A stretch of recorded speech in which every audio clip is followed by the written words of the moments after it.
can you believe it is January 31st already? I cannot believe. Tomorrow begins February. It's amazing. Steve was actually going to be in this video today.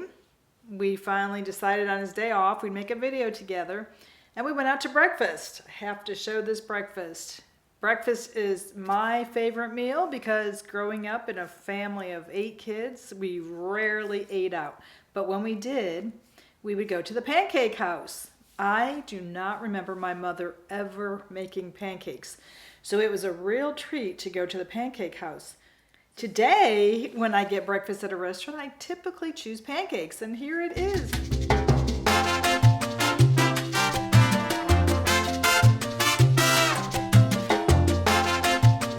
It was so good. So as we were driving home, we said, hey, why don't we swing by and see some of our oldest friends that we've known for 31 years. We just popped in them randomly in the middle of the day. We didn't call or text. We didn't know if they were home. It had just snowed and we had some ice and the roads were still a little bit icy. The restaurant was pretty empty because people were not getting out, but Steve can't stand being at home. So he said, let's get out and see what it's like. I'm sure the roads are fine. So we drove to our old neighborhood, which we got lost going. The Atlanta area is booming. We did not even recognize the old streets. We haven't been there in about probably 10 years, even though it's not all that far from where we live. But they have built so many storage facilities. And I was thinking, who needs to store their stuff this much that they have built so many storage facilities? We missed the turnoff. And we came upon a new roundabout, those circle drives that they're putting in everywhere in Georgia. And we're like, where are we? We don't even know where we are. It was scary for a minute. We did find their house, and they didn't even recognize us. It had been so long since they've seen us. And we were wearing hats and coats because it was so cold. It's been so brutally cold for the last few weeks here. It does get down to 0 and below in Georgia. So we visited for many hours. Our friend just turned 70. Her husband is 10 years younger, not quite yet 60, so he was working from the home. And we regret that we didn't ask her if her life has turned out how she thought her life would turn out, because we knew that was the subject of this video. I made a video that my life did not turn out how I thought it would turn out. And I got to thinking recently, has anybody's life turned out how they thought it would turn out? I don't think that it did. I don't think that most people could have predicted what the world would be like in their life. Our daughter-in-law's grandmother just passed away in January, and she was 83 years old. They wrote a lengthy obituary, which I had just done a video on my good friend, my estranged best friend from years ago, passing away, and her obituary had one sentence, literally 2 sentences. One sentence about her and one sentence about leaving a memory. And I was so disappointed because she had so many achievements in her life and it didn't give you a sense of who she was. One of the viewers here commented that obituaries are they're a sign of respect to the person, their achievements, their life, kind of a way of maybe thanking them and acknowledging them. So obituaries are important as well as being a part of history. Now, this grandmother's obituary was a good solid page. It wasn't really an obituary. It's what they passed out if you attended the funeral. I was really shocked to see in the beginning of her life achievements, she had been in college, which was unusual for somebody that age to go to college to begin with. But in her 3rd year of college, her family pulled her out and told her she was going to marry this man. I was really shocked. I had no idea she was in an arranged marriage. I didn't even know people did that. I know that the Indian culture does do many arranged marriages, which I was shocked to learn that. When I was in college, I believe I learned about the Indian arranged marriages, but I was shocked that she was in an arranged marriage. And so I got to thinking, did her life turn out how she thought it would? I mean, she had gone to college, I don't know what for, but she had dreams, hopes, and goals. and was told, you're going to marry this man. And she had 5 children, raised those kids. One died in young adulthood. And I just got to thinking, did her life turn out how she thought it would? I mean, she got to live to 83, so she got to go through many, many experiences. But of course, life has changed a lot since the 1940s. So the sad thing is, and this is really sad, my daughter and I both read it and thought she got out in the right time. And that's a terrible, terrible thought. We thought the way the world is today, it's a struggle just for everybody, just to read the news, just to live through what we're going through today. I don't care who you are. We are all struggling, hurting. If you're not hurting financially, you're hurting emotionally. If you're not hurting emotionally, you've had lost relationships, or, I mean, I don't know anybody who could pretend that they're not hurting or that nothing's changed. I am not talking politics or what side you're on. I just know the world is hurting based on the number of suicides, deaths, shootings, the way people are treating each other, not just anywhere you go shopping or driving. People just bump into you, don't say excuse me. They're just not polite. They're not, I don't know. We went to one store and I kept smiling at everyone. I don't get out a whole lot. I'm at home most of the time, and I just smiled. And it's funny because they all smiled back, and I realized because I smiled first, they smiled back. And that's really never happened. I'm usually pretty intense in shopping, but I guess I was spending the $100 our kids had given us for Christmas, and I wanted to get some deals. So, has anybody's life turned out how they thought? For my life, was it really my expectations or my dreams? When I look back to my life, I think I remember being given Rapunzel coloring books, and everybody was blonde haired in cartoons and on TV and in the neighborhood, and I was the only brunette.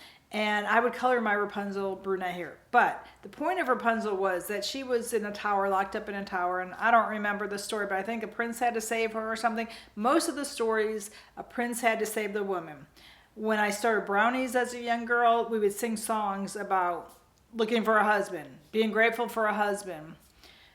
The TV shows, the environment, there was the TV shows. Let's look at that. The Brady Bunch. Mrs. Brady was so thrilled to find a husband when she had her 3 kids to raise. The Partridge Family or Hazel or any of those shows. Leave It to Beaver. The woman was just grateful to have a husband.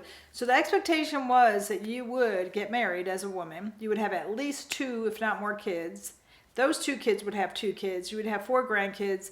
You would raise your kids, make them good, healthy foods, and everybody was happy, right?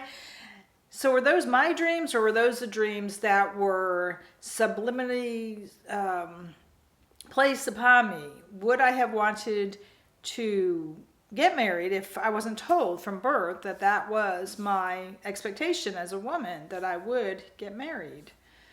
I did go to college, which was, I don't know. I grew up in Chicago. Most of the women, it was a very intelligent area, very educated area, and most of the women, I believe, went to college. But we moved away when I was in high school. We moved down to Tennessee my senior year. So that year, most of the women did not go to college. Many of them married at 18. At my 5-year reunion, most of those were divorced who had gotten married at 18. But there was that expectation of getting married, and most people, they couldn't afford college. It was kind of a poor area. I was able to go to college. My older siblings were all going, and we commuted. I didn't live on campus, and college was semi-affordable, not real affordable. I would work summers to pay tuition, summers and through the school year to pay tuition, and then you had books and fees and things like that. So I had not one spare penny, but I was able to get through college and get a job. I did not meet a lot of people since I was commuting and working. So most people did meet their spouse in college. If I lived on campus, I might have met somebody. But I began working and then did go back to graduate school.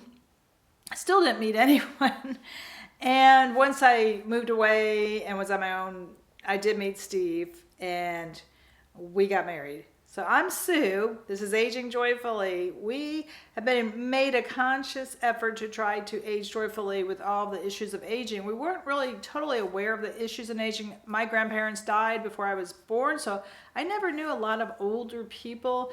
Steve's grandfathers died young, and his grandmothers, he didn't see them real often. He lived in Philadelphia, and I think they were in apartments by themselves. They'd go over occasionally to help them out, but his father's father, I don't know, I don't know if he had a sister. I don't even know most of Steve's aunts and uncles because his parents were so much older when they had him, and his father died when the father was about 57. So I don't know Steve's family, and then his mother's family, I think most of them died before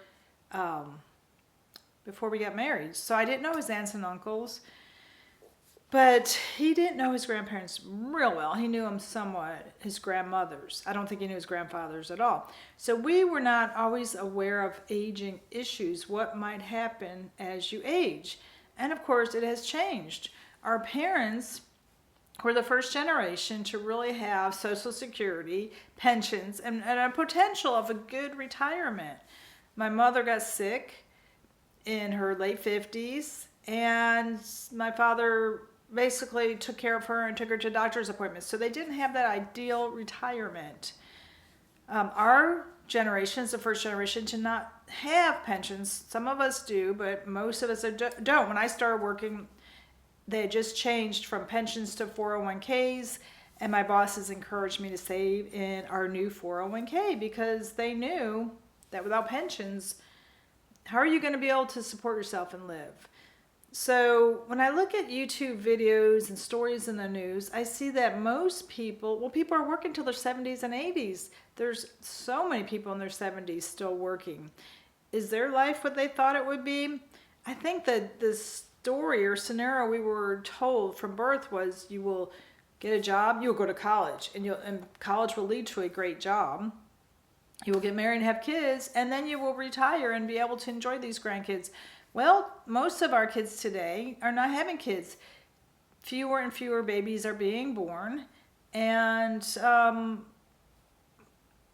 I know many people who have no grandchildren. Or if they do, they don't live in the same city. There's just not the jobs that there were when we graduated. I mean, when we graduated, jobs were starting to go away. They were leaving America. But there was the potential of still having jobs. So why don't you comment below and tell me, did your life turn out how you thought it would be? I don't see how anyone's life could. Things are changing so rapidly today. I just don't see how. I mean, I'm the eternal planner. I always have a plan A, B, and C. So and I wouldn't say that I so much planned my life intentionally or wrote it down because, like I said, everything was pretty much implied. My parents they were the silent generation. They didn't talk to us and say, oh, you need to get married and have these kids. It was just implied. It was implied through media, coloring books, movies, the neighborhood families, church, school. It was just heavily implied that this is what you're going to do. It was never overtly said. So I didn't actually sit down and plan my life. It was just kind of assumed I would get married, stay home and raise the kids, and then go back to work. I'd have no problem finding a job. My mother, when my father got laid off in the 70s, went out and got a job instantly at the telephone company with health insurance and decent pay. That's unheard of today, that she had been home for, I don't even know, maybe 20 years and could go out and get a job. Today, you're home for 20 years, nobody's going to hire you. People do not appreciate the skills you have at home, even though one video I was watching recently showed how he was showing a house. I think it was, and I always say their name wrong, it's 5360. I'll write it on the screen. Our friends over from Alabama, they go tour tiny homes and small homes. He pointed out how there was a desk in this tiny home near Huntsville, Alabama, and he said in the 40s and 50s, there was always a desk in the kitchen because the woman of the house would plan healthy meals. And I thought that's so ironic that we wonder why Americans are so sick when women are not planning these healthy meals and cooking these healthy meals. We don't appreciate a woman at home, but yet our whole country has gotten so much sicker and heavier, and have so many issues. You hear all the time about people in their 20s, 30s, and 40s getting cancer, and it's usually stage 3 or 4 when they get it. I just keep wondering, is this just because of social media? I don't think so, because, I mean, we never heard of people having cancer in their 20s, 30s, 40s. If you had cancer, you're usually probably about 60s. But today, you hear about it in so many young people, and it's either through the food or the environment, the plastics, the things they spray, pesticides or whatever. We don't really know what's causing all these cancers. We have no idea. We have no idea, but you think about Tupperware was invented in what, the 60s, maybe 50s, 60s, huge in the 70s. So all those plastics in that Tupperware, were they okay? Luckily, we couldn't afford a lot of things like that, so we didn't have a lot of those plastics and things that were bad for you, like talcum powder. We couldn't afford talcum powder. I don't think my parents ever used talcum powder. And when I had our first child, I didn't use a lot of talcum powder. And then you hear now about those people who have cancer from talc. And I'm thinking, oh my gosh, I rarely use talcum powder. And I'm so grateful. My mother taught me not to use a lot of things. She made me afraid of aspirin, because when we were growing up, a neighborhood boy died from Rye syndrome from aspirin. So my mother was very conservative. She didn't like to give us pills or anything that might hurt you, potentially hurt you. And they didn't have the money to pay for that. But I'm rambling as usual. Life expectancy for men is about 81, and for women it is 75, 76. So in that lifetime, you can achieve quite a few different things. When I think about it, what did I really hope to achieve? I guess I just thought that at this age we'd have more financial security, that Steve could be able to retire, that we could travel, that we wouldn't have to worry about health insurance, that we wouldn't have to worry that we might become bankrupt because of healthcare bills, or that we might lose our house because of healthcare bills. I guess that's the biggest thing, is that I thought that we wouldn't have these stresses, because money was so tight when we first got married. We were always stressed out about money. I counted every penny, because every penny was allocated. We didn't ever go out. We rarely ate out. We didn't go to events. Money was very, very tight. And so now I think this is when we're supposed to be having our fun, right? Not our biggest expense today is healthcare costs, and we're pretty healthy. That's the irony of the whole thing. Overall, I mean, yeah, we have more issues than some people, but a lot less. When I went to the doctor recently, every person there had a walker, cane, or wheelchair. Every single person except for me. And I remember thinking, wow, I don't feel like I belong here. I think I'm at the wrong place. You know, of course, most of them were about 10 years older, and I think that's the only population who can afford to go to the doctor today, is those people in their 70s who retired with pensions and Social Security. People our age, like, we avoid going to the doctor at all costs. I don't like to go at all, but I felt like I was having some issues, so I finally said, I guess I'm going to go and see if I could see what these issues are. You know, nothing major. So we have a few healthcare issues, but overall I'd say we're healthier than most. I mean, Steve has a few issues himself as well, but he is 4.5 years older than me, so he's turning 67 this year. And he has a few issues.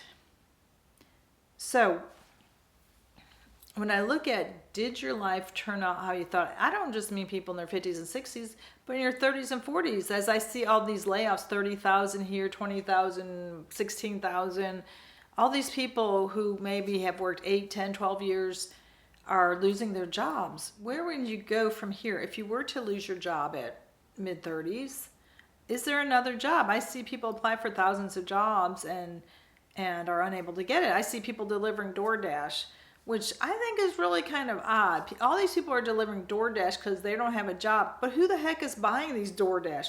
I mean, I've never ordered DoorDash in my life. When you look at the price, you double it with the, I think they have a fee tacked on and then tip. One receipt, they show the receipt, I think it said a $2 fee, which is low, and then it said a $9 tip. I mean, some of the orders I see, they double the order price with the fee and the tip. And I don't know, I'm just thinking, one lady was showing delivering for DoorDash, and she went to get a sandwich from one, I think Mike in Jersey or whatever that was. And then she went to Dunkin' Donuts and just for one drink, a drink from Dunkin' Donuts. And I don't know, I'm thinking, seriously? You can't just make that drink at home, or a coffee or something? You can't just make a sandwich at home? I mean, I don't get it. We eat out, like I said, maybe once a week now, which is more than we typically had. We had gotten down to once a month, but we've slid back to once a week, and we try to go to affordable places. To us, 35 is a lot for a meal eating out. So, and it's hard to find places that you could get 2 meals for less than 35. We both drink water. We don't add drinks are about $10 with the 2 drinks. Tax and tip would be about $10. So we drink water, and we're usually pretty conservative with eating out. I've been wondering if I could order off the children's menu, because I don't eat a whole lot. I'm eating less and less these days, and I was thinking maybe I should press the issue and see if I could order off the children's menu. Often we just go pick up ourselves. Why would we ever order DoorDash? I mean, I understand if you're handicapped or elderly, maybe, but if you're elderly, you're probably just eating soup or something small anyway. So I don't understand the whole concept of DoorDash. I just don't understand it. And I mean, I had young children, couldn't get out of the house or whatever, and we actually went grocery shopping once a month when we had our newborn baby, when he was first born. And then we'd go every 2 weeks to the fruit and vegetable stand, down the road, and we'd get fruits and vegetables. But we got the bulk of the food once a month. We did one grocery store, and I did couponing. I asked, it was like 60 houses in the neighborhood. I asked everybody in the neighborhood for their coupons, and about 5 to 7 people would hang them on their doors. And every Monday I'd push the stroller around picking up 7 copies of coupons, and I'd cut them and organize them. And our groceries were $300 a month. I was very regimented, very planned, very exact. I know that our money was so tight that when my sister came to visit, and she insisted we go eat with her at an Italian restaurant, it was $40 for the 2 of us. That's a lot of money, 30 years ago. And that broke our budget. We struggled for that month to pay for that $40 dinner, because I didn't want to leave it on a credit card at 22%. But $40 broke our budget. Every penny was accounted for, and thankfully we were healthy at the time. We were young, healthy. I pushed that stroller every day for an hour a day. We were probably our healthiest at that point in our lives, because we were eating at home every day, and I was walking every day, and we weren't going out doing things. Then we didn't have social media. I'd have to say we were the healthiest in our entire marriage that first couple of years after our son was born. So this is the key in life. You've got to be flexible. When things don't turn out how you think they're going to turn out, you've got to make lemons out of lemonade and make the most of it.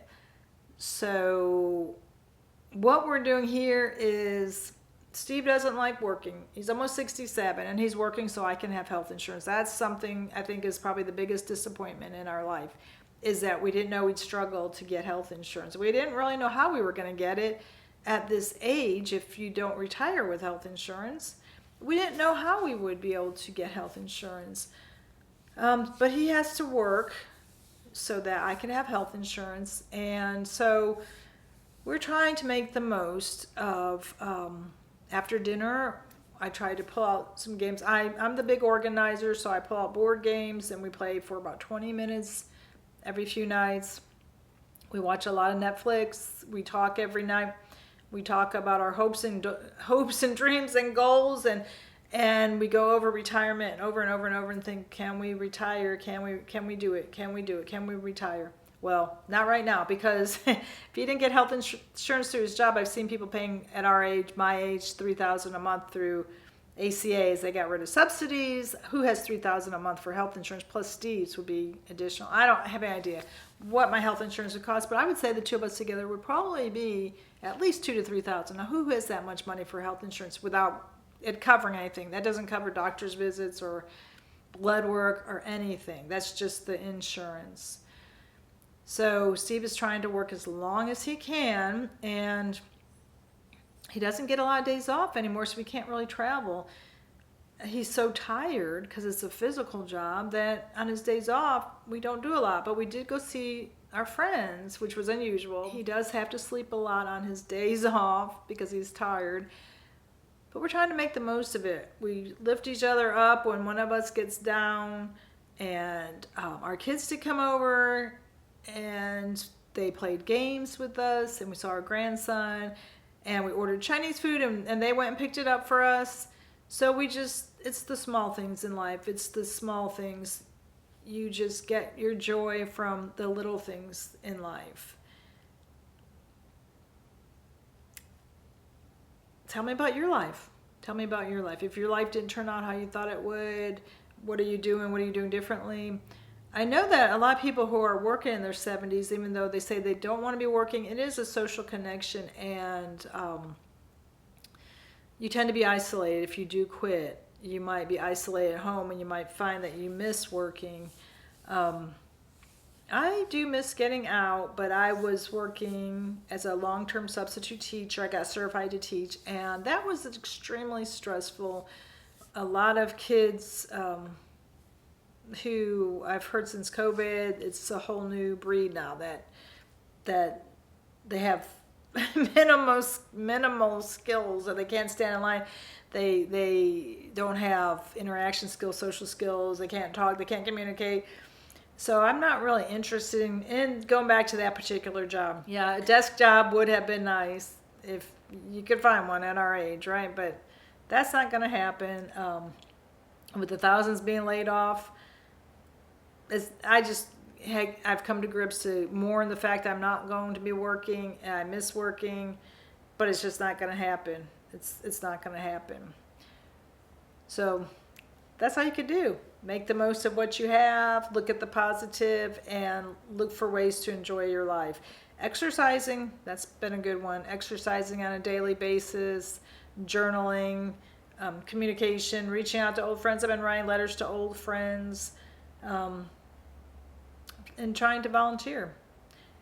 So if your life doesn't turn out how you thought it would, make it the life you want it to be.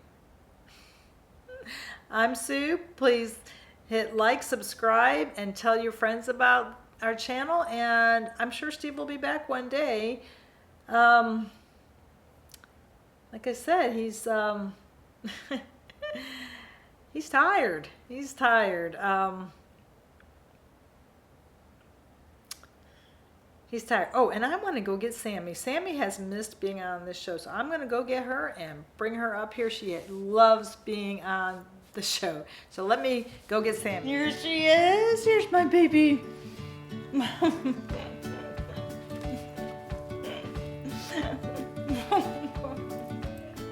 Okay. You can't feel down with her. She won't let you. She won't let you feel down. She won't let you. She wants to be walked or play ball, or she'll just sit here and pose and let you take pictures of her. I never thought that dogs would have the status that they have today. Dogs were dogs when I was young. Dogs were dogs. They did live in the house. They did get food, but they were not dressed in clothes, or you didn't take pictures of them. They were not pampered. They did not have strollers. Dogs are part of the family now. I mean, they've always were part of the family, but their status has gone way up in the last, I don't know, 20 years, 10, 20 years, as people have less and less babies. You cannot be down when you have a baby like Sammi. You cannot be down when you have a companion like Sammi. Oh, and Sierra's getting mad. Sierra never wants to be on camera. She's never wanted to have her picture taken or be on camera. She's never let me take her picture. But Sammi is a pampered princess, and she loves having her picture taken. She'll come up here, run up here, and sit and pose for me. She'll just sit there and pose.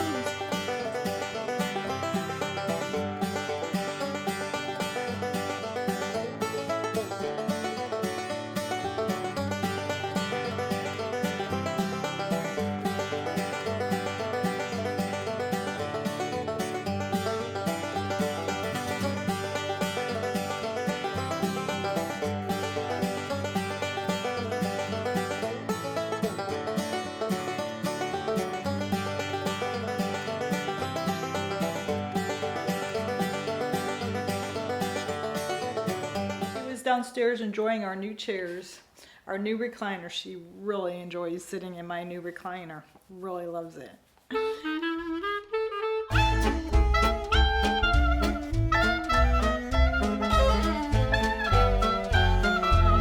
Till I see you again, take it easy.